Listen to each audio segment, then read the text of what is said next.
A close look at glasses, the drink, not the sight. Hello, English learners. Today, we're going to be focusing on a very common item that you'll come across, particularly in discussions about food and dining: glasses. And no, we're not talking about eyeglasses, but rather the glasses you drink from. We'll delve into different types of glasses and how you might use them in various dining situations. A glass is a type of container that we use to hold liquids, usually for drinking. Made from materials like glass, plastic, or metal, glasses come in different shapes and sizes. It's important to know that we often use the word glass, even if the container is made of plastic or another material. For example, you might ask someone, "Could I have a glass of water, please?" even if you expect to receive a plastic cup of water. Let's now look at the common types of glasses and their uses. Wine glass.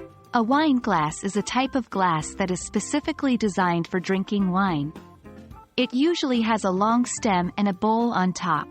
Beer glass. A beer glass or beer mug is a glass designed for beer. These often have handles and a wide mouth.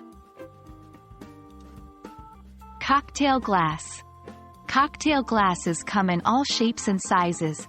Each type is designed for a specific cocktail. A well-known type of cocktail glass is the martini glass. Water glass. A water glass is generally a simple, tall, and cylindrical glass used for water. Shot glass. A shot glass is a small glass designed for strong alcoholic drinks, usually consumed in one gulp or shot. Now, let's see how we can use the word glass in sentences. Could I have a glass of water, please? This wine glass is beautifully designed. He ordered a beer glass with his meal. The cocktail glass was garnished with a slice of orange. He downed his drink in a single shot from the shot glass.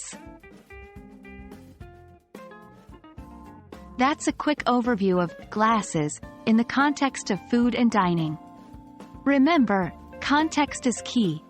We're talking about drinking glasses, not eyeglasses. Whether you're ordering a glass of water or admiring the design of a wine glass, you're now better equipped to use this vocabulary in your English conversations. We hope you found this video helpful, and we look forward to seeing you in our next lesson.